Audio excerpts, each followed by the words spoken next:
Hello बच्चों, इस video में हम पढ़ेंगे माइकलिस मेंटन इक्वेशन।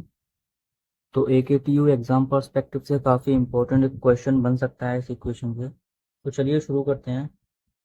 तो जब भी हमें कोई केमिकल रिएक्शन परफॉर्म करानी होती है एंजाइम की हेल्प से, तो हम सबस्ट्रेट में एंजाइम मिलाते हैं, जिससे एंजाइम सबस्ट्रेट कॉम्प्लेक्स फॉर्म होता है। एंजाइम सबस्ट्रेट कॉम्प्लेक्स के बाद प्रोडक्ट फॉर्मेशन होता है, और जब प्रोडक्ट हमारा बन जाता है तब प्रोडक्ट अलग हो जाता है और एंजाइम उसमें से अलग हो जाता है। तो जो एंजाइम सबस्ट्रेट कॉम्प्लेक्स बनने की एंजाइम सबस्ट्रेट कॉम्प्लेक्स फॉर्मेशन की रेट होती है, उसी रेट से ये ब्रेक भी होता है। जिस रेट से इसका फॉर्मेशन होता है उसी रेट से इसका ब्रेक डाउन भी होता है। तो देखो, K1 का इंटू अगर हम एस में करें और ई में करें, और K-1 का इंटू ई एस में करें, तो हमारे पास ये टर्म आएगा K1 ES equals to K-1 ES। और जो अगर हम K को उधर भेजते हैं और ES को उधर लेके आते हैं, तो हमारे पास ये इक्वेशन आएगी ES upon ES is equal to K-1 upon K1।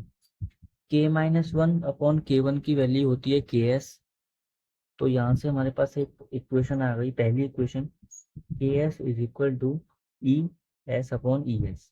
ठीक है। जो K-1 होता है उसको हम कहते हैं डेसोसिएटेड कांस्टेंट ऑफ कॉम्प्लेक्स। ठीक है, डेसोसिएटेड कांस्टेंट ऑफ कॉम्प्लेक्स।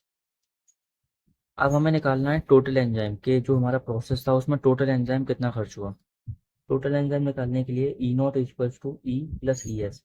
जो प्रोडक्ट फॉर्मेशन के बाद एंजाइम हमें मिला और जो एंजाइम सबस्ट्रेट कॉम्प्लेक्स में एंजाइम प्रेजेंट था, उन दोनों को जोड़ के हम निकाल सकते हैं टोटल एंजाइम कितना आएगा। ठीक है, तो ये इक्वेशन है। अगर हम इसे ई की टर्म्स में लिखते हैं तो ये आ जाती है E is equal to E naught minus E S. ठीक है। अब ई की वैल्यू हम इक्वेशन एक में रखेंगे, इक्वेशन वन में रखेंगे, तो ई की जगह पे ये वैल्यू आ जाएगी। तो K S is equal to E naught minus E S, S upon E S. ठीक है। K S is equal to S का मल्टीप्लाई ई नॉट में करेंगे, और उसके बाद एस का मल्टीप्लाई ई एस में करेंगे। ठीक है। तो S is equal to E naught S minus E S, S upon E S. अब इस ई एस का मल्टीप्लाई के एस में करेंगे, और ये जो माइनस का ई एस एस है इसको प्लस का करके इधर लाएंगे। यहाँ पे माइनस का है तो जब इधर लाएंगे तो प्लस का हो जाएगा। तो ये हमारे पास एक इक्वेशन आई, K S E S plus E S S is equal to E naught S. अब यहाँ पे हम देख सकते हैं कि ई एस दो बार आ रहा है, तो यहाँ से ई एस को कॉमन ले सकते हैं। तो ई एस को कॉमन लेने पर हमें मिलेगा ई एस के S plus S. E S यहाँ पर दो बार आ रहा है तो यहाँ से कॉमन लेने के बाद के एस प्लस एस बचेगा is equal to E naught S. अगर हम इसे ई एस के टर्म्स में लिखेंगे तो के एस प्लस एस यहाँ मल्टीप्लाई में है, तो यहाँ पे आएगा तो डिवाइड में आ जाएगा। ठीक है।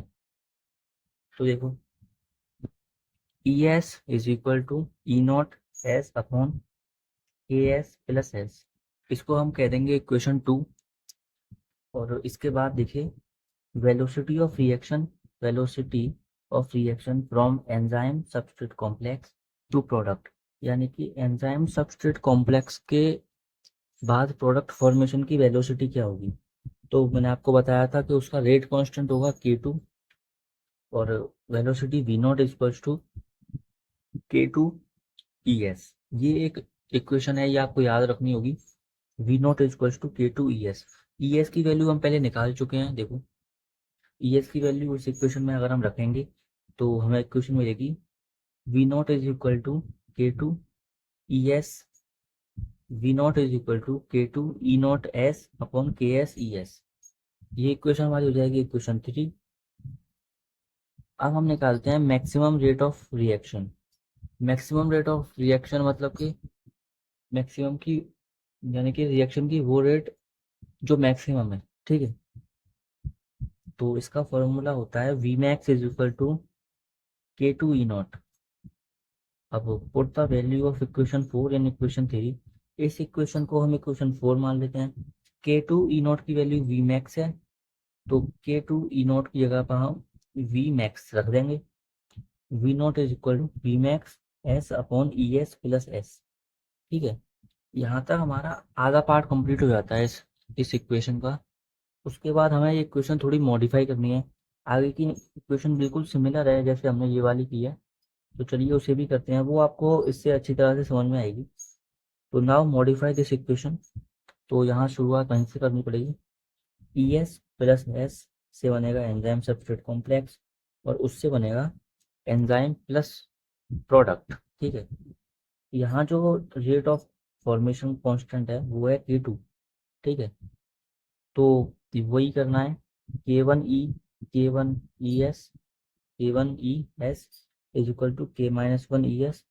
अब यहाँ पे थोड़ा सा हमें मॉडिफिकेशन जो करना है वो करना है। देखो, K1 E S is equal to K-1 E S plus K2, इसका इंटू इसमें किया, फिर इसका इंटू इसमें किया, अब इसका इंटू इसमें दोबारा से करना है। ठीक है, तो ये आ गया हमारे पास K1 E S is equal to K-1 E S plus K2 E S. ठीक है, अगर हम इसको लिखें तो हम इसे ऐसे भी लिख सकते हैं। K1 E S is equal to E S K-1 plus K2। E S को यहाँ लिखा, K-1 यहाँ पे देखो ई एस कॉमन आ रहा है दोनों में, तो ई एस को कॉमन ले लिया, ई एस यहाँ आ गया। K1 - 1 plus K2, K1 - 1 plus K2। ठीक है, अगर हम इसे ई एस के टर्म्स में लिखेंगे तो E S is equal to, अगर हम इसको ऐसे लिखें ई एस को यहाँ भेज दें ई एस अपॉन ई एस, और K1 को इधर भेज दें तो ये जाएगा K-1 plus K2 upon K1। देखो ये मैं आपको दिखाता हूँ, यही यहाँ पे लिखा हुआ है K-1 K-1 K2 upon K1 is equal to E S upon E S. ठीक है, और K-1 plus K2 upon K1 is equal to होता है Km होता है माइकलस मेंटन कांस्टेंट। ओके, तो हमारे पास इक्वेशन 5 आ गई, E S upon E S is equal to Km। देखो यहाँ पे भी बिल्कुल सेम वही सारे स्टेप रिपीट करने हैं। हमें दोबारा से यहाँ पे टोटल एंजाइम निकालना है, तो टोटल एंजाइम यहाँ पे भी हो जाएगा ई और ई एस, जैसा कि हमने वहाँ पे किया था। तो अगर हम इसे ई के टर्म्स में लिखेंगे तो ये वही हो जाएगा पहले जो हमने किया था, E0 - ES। ये वही equation 6। Put the value of equation 6 in equation 5। ठीक है, तो बिल्कुल सेम करना है पहले की तरह। E0 - ES S upon E S is equal to Km। अब इस एस का मल्टीप्लाई इसमें करेंगे, इस एस का मल्टीप्लाई इसमें करेंगे, तो ये हो जाएगा Km is equal to E0S - ES upon E. तो Km ES is equal to E0S minus K ESS। ठीक है, इसका इंटू इसमें किया, इसको यहाँ लिखा, और इन सारे टर्म्स को इधर लिखा। ठीक है, तो यहाँ से ना मैं एक टर्म रिमूव कर देता हूँ क्योंकि हम पहले ही उसे कर चुके हैं। तो यहाँ वो हो जाएगा Km+S ES। देखो मैं बता देता हूँ उसके बारे में। तो ES और S को इधर लेकर आएंगे तो पॉजिटिव में हो जाएंगे, पॉजिटिव में यहाँ पर 2 ES हो जाएंगे, तो हम ES को कॉमन लेके Km+S लिखेंगे। Km+S ES is equal to E0S। E0S यहाँ पे है ये। अब अगर हम इसे ES के टर्म्स में लिखते हैं तो ES is equal to E0S upon, ये डिवाइड मल्टीप्लाई में है तो यहाँ डिवाइड में आ जाएगा Km+S। ये वही हमारी इक्वेशन नंबर 7। ठीक है, अब यहाँ भी वही सब करना है। वेलोसिटी ऑफ रिएक्शन हो जाएगी V0 is equal to K2 ES। इसको मान लेते हैं equation 8। Put the value of equation 7 in equation 8। ठीक है, इक्वेशन 7 की वैल्यू क्या आई थी, ES is equal to E0S Km+S। तो V0 is equal to K E0S upon Km+S, और मैक्सिमम वेलोसिटी हमारी होती है Vmax is equal to K2 ES। तो ये हमारी हो जाएगी V0 is equal to Vmax S upon Km+S।